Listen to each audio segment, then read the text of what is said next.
I really can't explain what was going through my head at the time, other than to say that I just, for lack of better terms, it was kind of like I had been brought up that regardless of what you go through in your relationship, to death do you part, basically. So for the children's sake of having like a father in the household, I stayed and just kind of put up with whatever came, whatever he did, whatever he said. There are no guarantees. In love, you take your chances, but somehow it seems unfair to me. Look at the circumstances, through sickness and health, till death do us part. Those were the words that we said from my heart. I didn't want to live at all. And I said, I thank God for my children.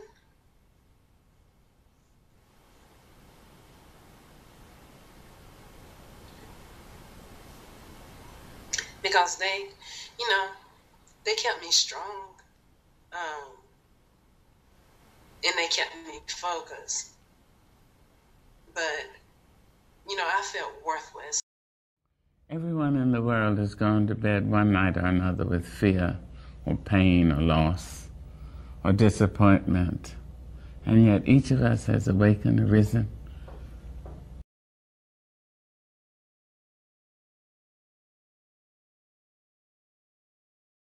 Before you know it, he had kicked the door in. And he's now standing over me. And, I'm sitting on the toilet with my son. And so when I looked up, as soon as I looked up, he punched me. That was the first time he ever closed fist hand hit me that way. So, of course, he's like, you make me do it again. He says, I said, give me the you-know-what keys. So I handed him the keys. And it was at that point that I knew I had to leave. Because I didn't want my son thinking that that was an acceptable way to treat women. I didn't. And especially being that age, because even to this day, my son, he remembers that. Still I rise. Did you want to see me broken? Bowed head and lowered eyes, shoulders falling down like teardrops, weakened by my soulful cries. Does my sassiness upset you? Don't take it so hard just because I laugh. As if I have gold mines digging in my own backyard. That was my ammo, basically, to get up and do something, because I felt like, okay, this is my purpose. And God has given me this story not to hide behind and, be embarrassed about, but to share it and have others be free.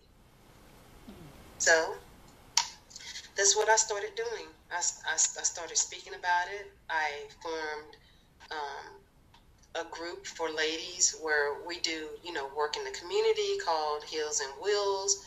I've started No Longer the Face, which is a movement that supports, women that have been through, going through, coming out of, by supporting like foundations that actually help women coming out of those circumstances.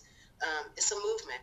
It's a movement to say, stand up and speak out. That's pretty much what that says.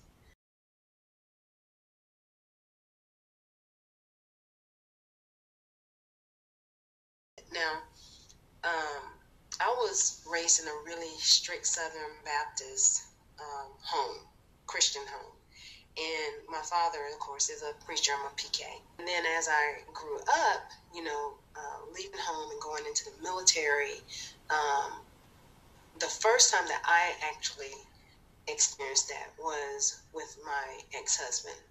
And it was kind of simple at first. Like he would not necessarily like punch me, hit me, or anything like that. But it was always, he had a thing with putting his hands around my throat. Like he had really heavy hands.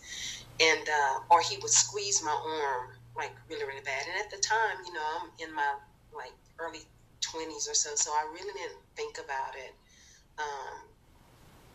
being abuse, you know, because domestic violence wasn't really a big thing then. So I think really that was the first time that I experienced domestic violence was from my ex-husband. Prior to meeting my ex, I was raped in the military.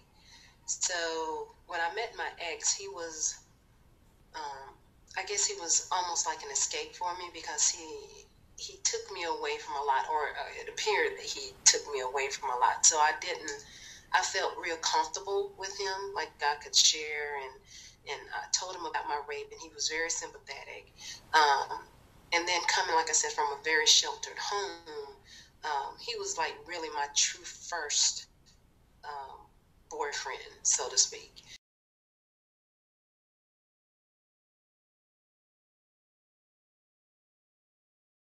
So I can remember we were actually in his room at the barracks, and I confronted him about this female.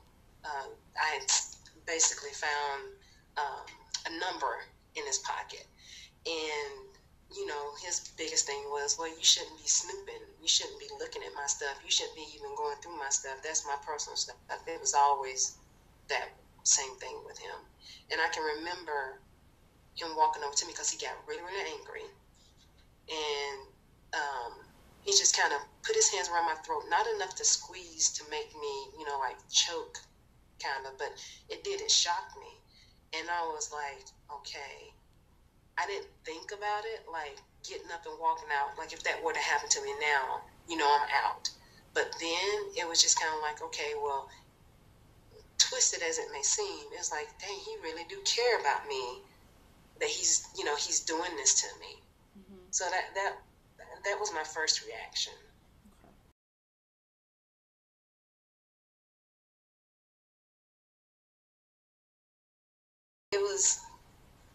It was strange because I felt like even though I was with the man that everybody wanted, I just didn't feel like he really wanted me. I was convenient for him.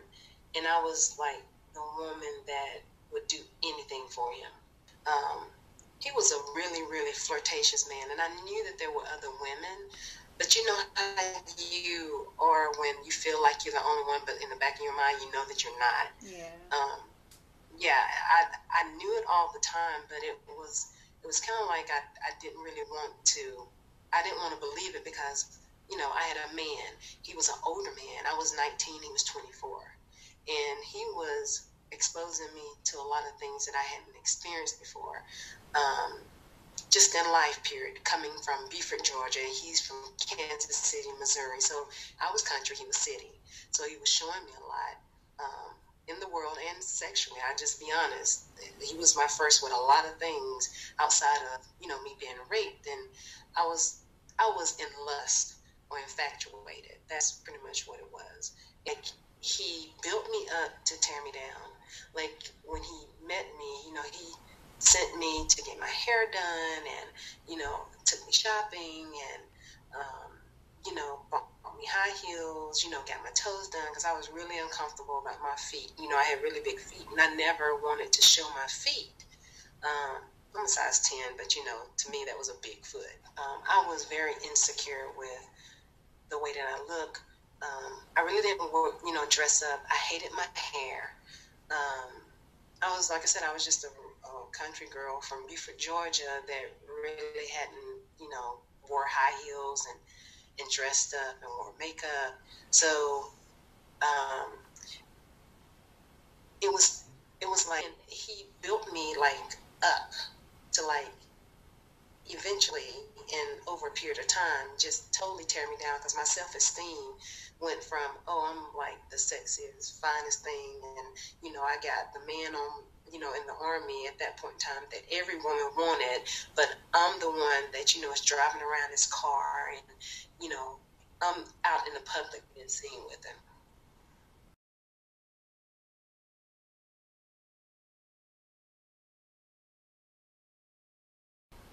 I say the verbal mental. Verbal mental, okay. Because when you compare the two, some of the stuff that's said to you, like over and over again, it's almost equivalent to him taking me up by my legs and slamming my head on the pavement. Mm-hmm. That's really honestly how I felt sometimes. And to break a person down to where they feel like they're nothing. I think, like I said, the biggest thing for me, for him, was him calling me country ass. You know, you country, you don't know nothing. You know, he did. He used to call me ugly too. So just to hear those words from him, somebody that I love, that I thought I loved at the time, I just really honestly started to believe it. You know, that I wasn't worth anything. And after we got married and, you know, I had my 2 children, it was constant with him saying that, you know, no one is going to want you with 2 children. You know, you're ugly. You got 2 children. What man is going to want you? You're not traveled, you know. And he liked big backsides, and I didn't really have a really big backside at the time. So that was one of the things that he complained about a lot.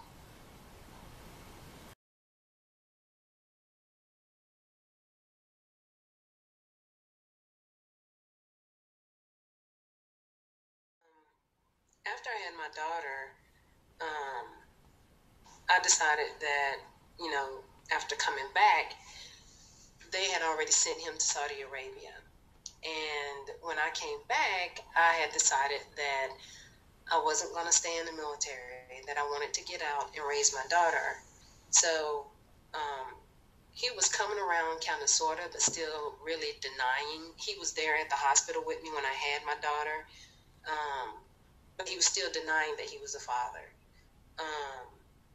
So when he went to Saudi, he was there for almost a year, almost 2 years. And we stayed in constant contact when he was there. He would, you know, send me letters. And then all of a sudden, you know, things just kind of started dropping off. He wasn't writing. He wasn't calling as much. I say about 6 months later, he came home. But when he came home, he said, you know, I have something I want to tell you. So I need you to meet me at this hotel. And I met him at a hotel here in Duluth, Georgia. And he had a ring. And I have to honestly say, when I seen the ring, I didn't think about any of the stuff, the dirt, anything that I heard about him. All I saw was a ring. And he didn't even really have to ask me. He gave me the engagement ring, and we got engaged. So time went on. He went back.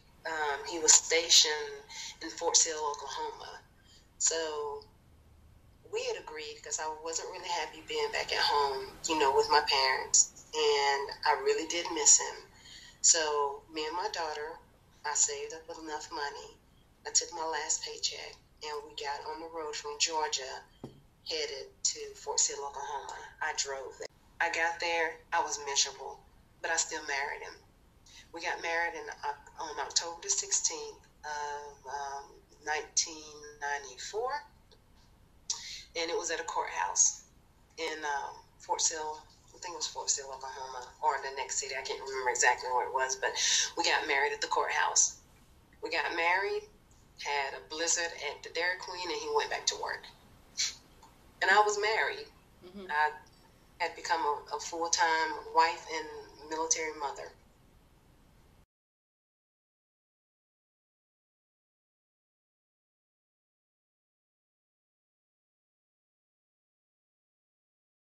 We were together for a total of 15 years. Okay. We were married for 13 years. I should have been long gone. But for the simple fact of just trying to keep things together for family's sake, and just really honestly, just embarrassed about like failing. Like I'd always wanted to like have a long, endured marriage, because my parents have been married for like 44 years now. And I was like, for me to like give up on my marriage, I was like, I didn't want to do that. So whatever I had to endure to keep us together, I guess that's what I was just willing to do.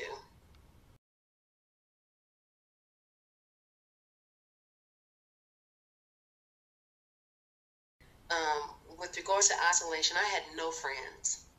I had no friends. My world was him and the children. That was it. I worked full time. I went to school full time, and I was a full time mom. I wasn't locked in the house. I can't say that any of that was done to me. Mm-hmm.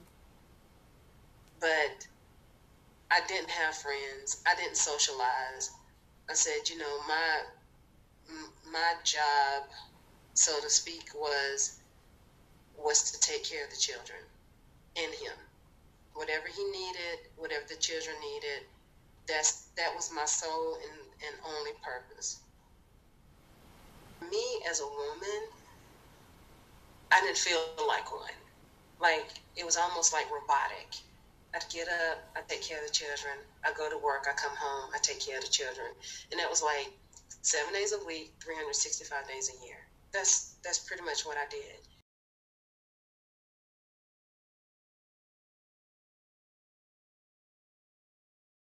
We were invited to Texas to his family reunion. And when we got there, all of the couples and everybody was together. And of course, me and him and the children were all in one room. And he had decided that day that he wanted, that evening, that they were all going to go out to a strip club. And I told him, I said, we're here with the family. That's not appropriate, blah, blah, blah. One word led to the other. And what eventually happened is he had his arms around my throat, pulled me up by my throat in the side corner of the wall. And had it not been like for his brother kind of talking him down a little bit, I think he would have probably choked me to death because he was that mad. But he just kind of released it, and I fell to the floor. That was the first time that actually my children seen it. Wow. Like, living with him, it wasn't just me. It was just like with the children too. Like, his spankings were like beatings to the children, and I really did hate for him to like spank the children, because it was to the point to where it was like, oh my God, this is like borderline. I should be calling somebody. I tried to keep as much as I could from them so that they didn't see it, as much as I possibly could. Of course, they see me crying a lot, because I did. I cried constantly. And a lot of times, I'm cooking, I'm crying. We're driving, I'm crying, because it was almost like I was married, but I was single. I did everything with the children. I attended parent meetings. I did everything that a single mom would do with her children, but I was married. We never did family vacations. We did, he didn't want to go to like the family outings, like my family here would have like cookouts and etc. So the children to me were the most important. My feelings didn't matter. That's pretty much how I felt at that time. So whatever I could do to protect him from as much as I possibly could, even when he was being like, he would say really ugly things in front of them about me, I would laugh it off. Go on, man, y'all stop being crazy, to kind of lighten up the load. But on the inside, I cried. I cried a lot.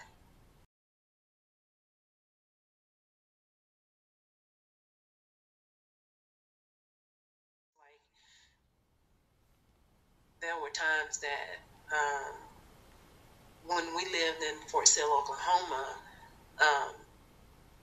we were struggling like so bad that my parents came and they got my daughter and brought her back here, and I stayed in Oklahoma with him And it just got worse. You know, he would leave me there. I didn't have a car. It was a 1-bedroom apartment, and all I did was clean and cook. That's really all that I did there. And there was one day that I decided that I didn't want to live. So I took like a whole bunch of pills.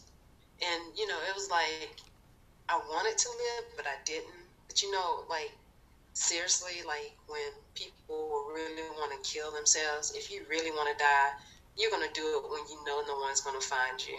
And I said, I think about that because I knew he was coming home and thought that, you know, if he seen me in that way, that he would change. But he didn't. I mean, of course, he took me to the doctor. And, you know, his biggest thing was, you know, that was stupid as hell for you to do something like that. It wasn't like, you know, why did you do it? Why did you feel like this is something that you have to do? You know, why do you want to end your life? He never asked me that. So, you know, I slit my wrist and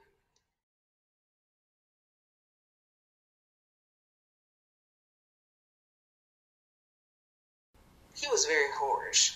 And I think that's where most of our arguments and like the slap. Now, one time, on numerous occasions, he slapped me, and I said, really being heavy-handed,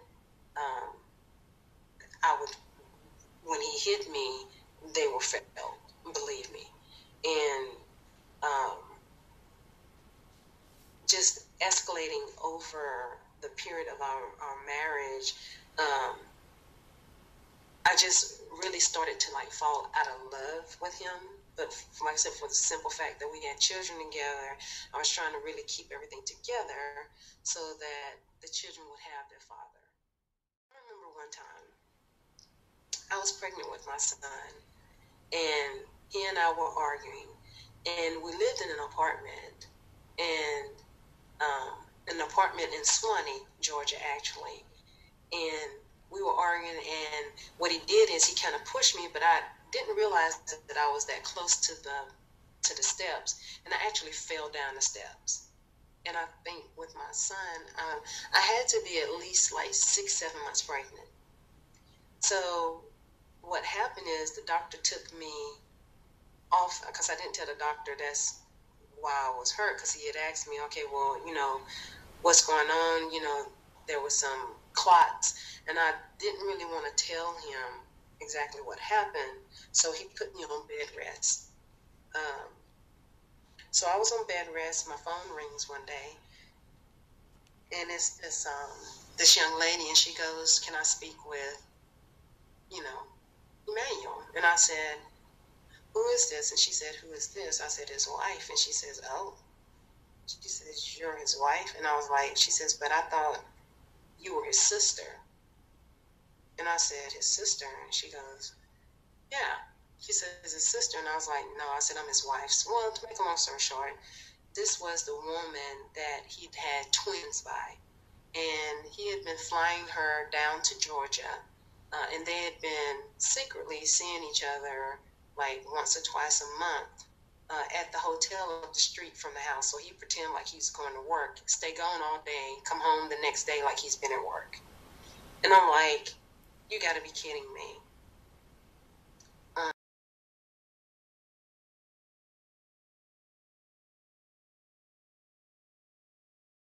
I kept it to myself. And I did that because I said, for me, it was embarrassing, you know. And I said the fear of failing. I didn't want to disappoint. I didn't want to disappoint my parents. That was the biggest thing. You know, disappointing my parents was like really important to me. And for me to now go to them and tell them, not only did I marry the man, because my parents advised me not to marry him, but I did anyway. But not only did I marry the man that you told me not to, now it's a failure, and I've basically wasted like all of like the really good parts of my life as a young woman with a man that I should have never been with anyway.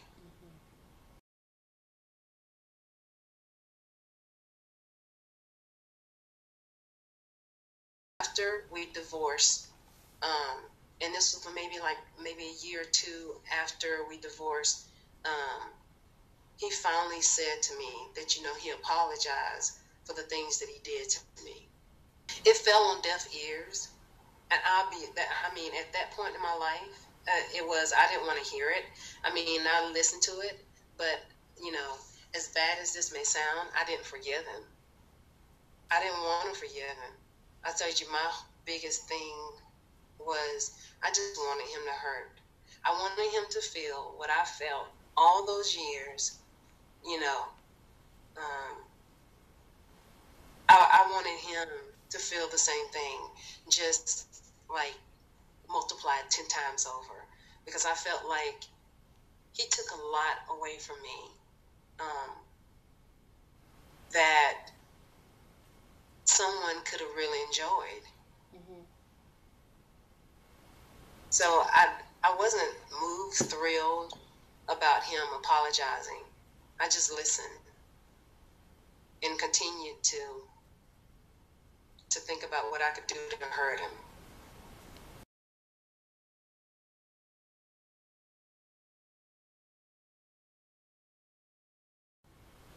I've taught my son to forgive, and it took me a long time to not hate his father, because I did. But what I found is that the hate that I had from him, for him, actually consumed me.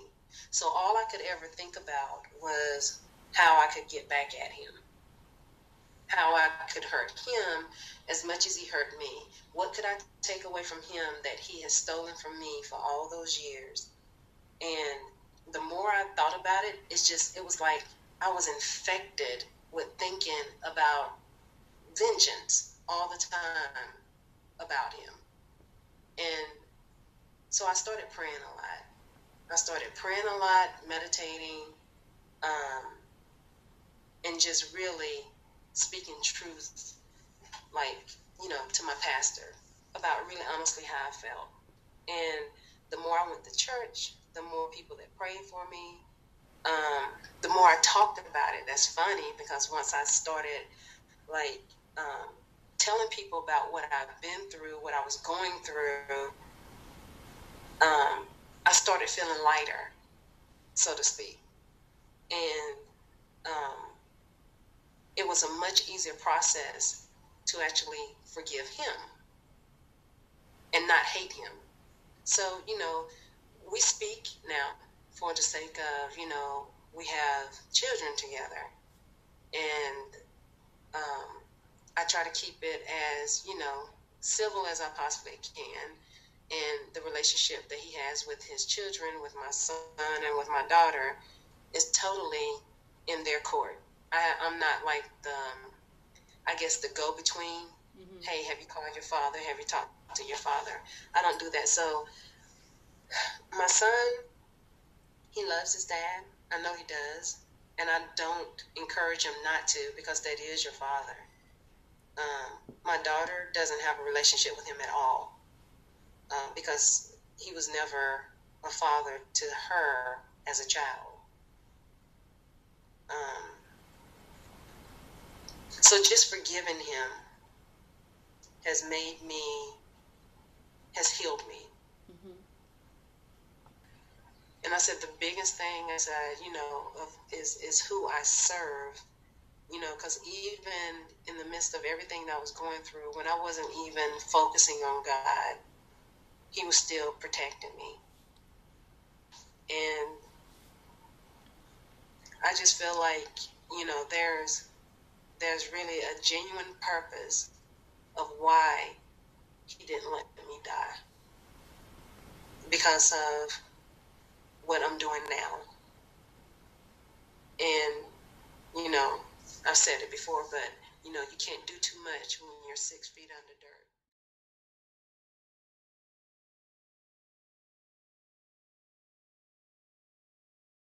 For women, that's our first default is, oh, woe is me. I'm gonna feel sorry for myself. But you know what? It takes away your strength.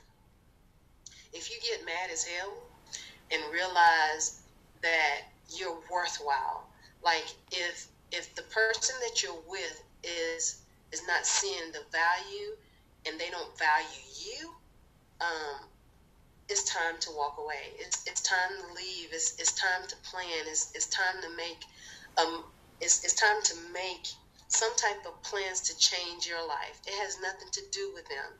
And I think a lot of women are so very concerned about what's going to happen if I leave. Like, they're really concerned about that household, what's going to happen with him. But there's only one of you. Only one of you. And if God brought you to the point that you're in, all he's doing is asking you to talk to him. Just to talk to him. And ask him for strength. And that's what I tell every woman. We are such strong individuals. Now, men might have us when it comes to physical strength, but as a woman, if you put that mental strength and ability, you can move mountains. You really can. And I think once you stand up for yourself and let it be known that you're not weak, nor are you going to continue to be treated the way that you've been treated, people look at you a little bit differently. Now, that doesn't work in every situation. It truly doesn't. And in those, like I said, in those really drastic measures where, you know, it's either life or death, then most definitely, you know, I'm not a professional advisor on what to do in those situations. All I can do is say, you know, what worked for me, and how I overcame my situation. But you have to care about you. You really do. And I think that's where most women that are abused, they tend to lose that portion of their lives, like caring about themselves. And that's so important.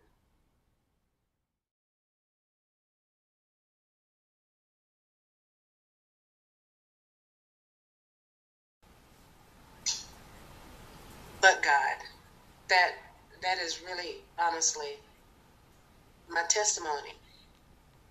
I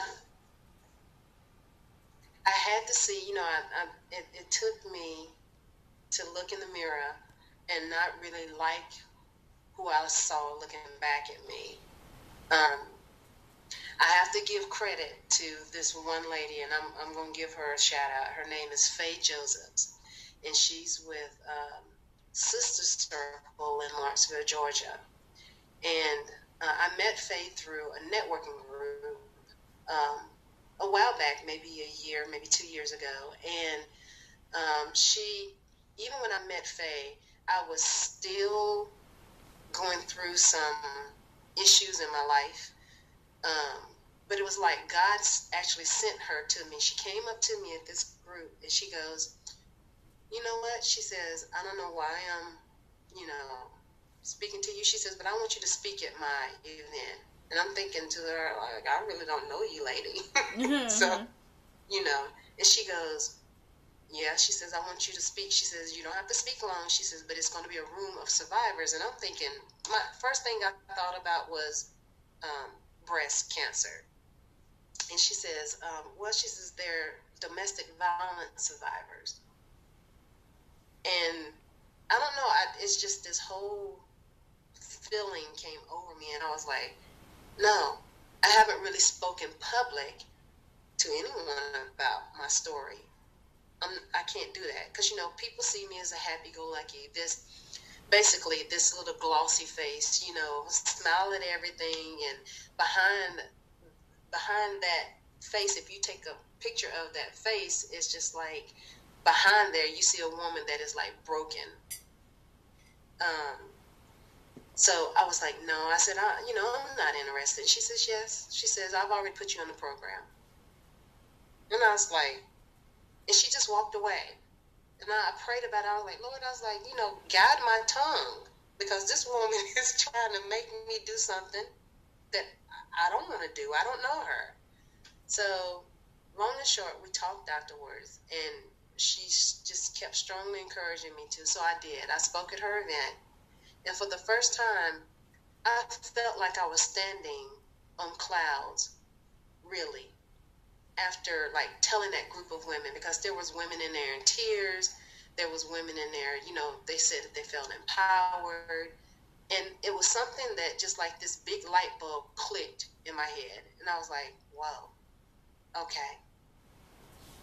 I'm going to take a picture. I had my son take a picture of me after the event. And it was just a really plain Jane standing outside this church. And on the picture, I put, I am a rape and domestic violence survivor.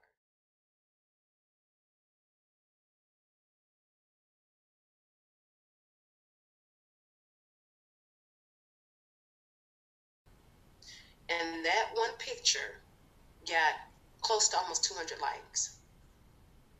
And immediately, messages started coming into my inbox.